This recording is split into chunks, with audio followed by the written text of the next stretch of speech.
La tortilla del bar no es más jugosa por llevar más huevo. La sacan antes. Cuando en casa esperas a que el centro esté hecho, en el bar llevan 30 segundos pensando en el siguiente plato. Ese tiempo de más que tú le das es exactamente lo que la seca. Para entender por qué, hay que entrar un momento en el bar.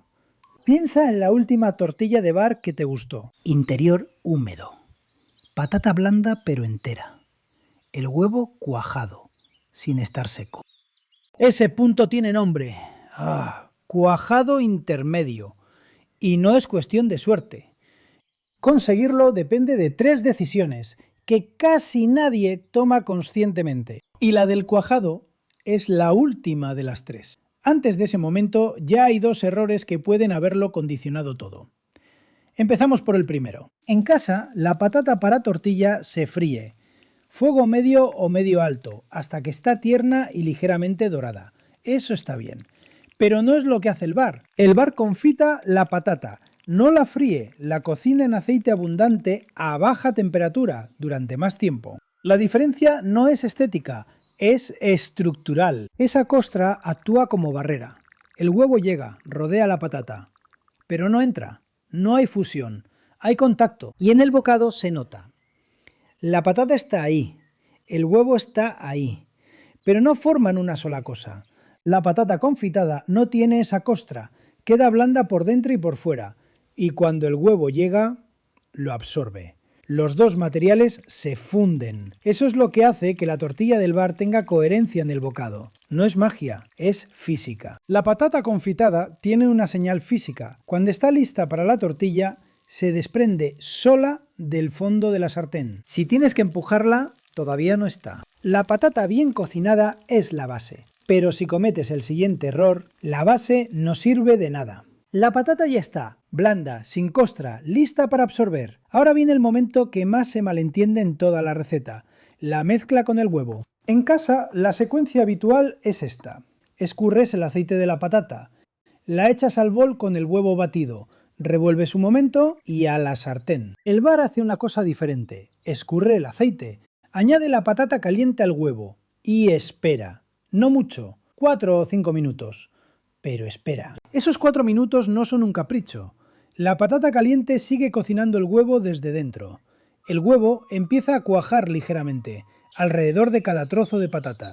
Cuando llega a la sartén, ya hay una estructura. No es líquido con trozos flotando. Es una masa que ya tiene cohesión. La cebolla, si la pones, va con la patata desde el principio, no al final. No con el huevo, con la patata, desde que entra al aceite.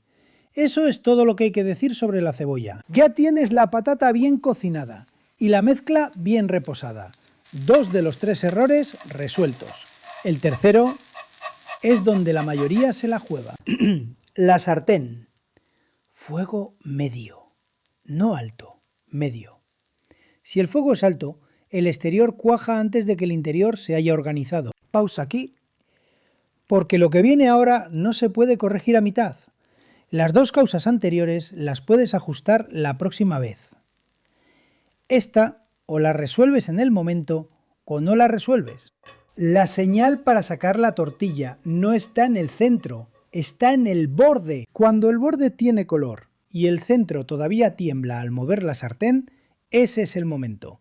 No cuando el centro esté firme, no cuando parezca hecha, cuando el borde cuaja y el centro se mueve.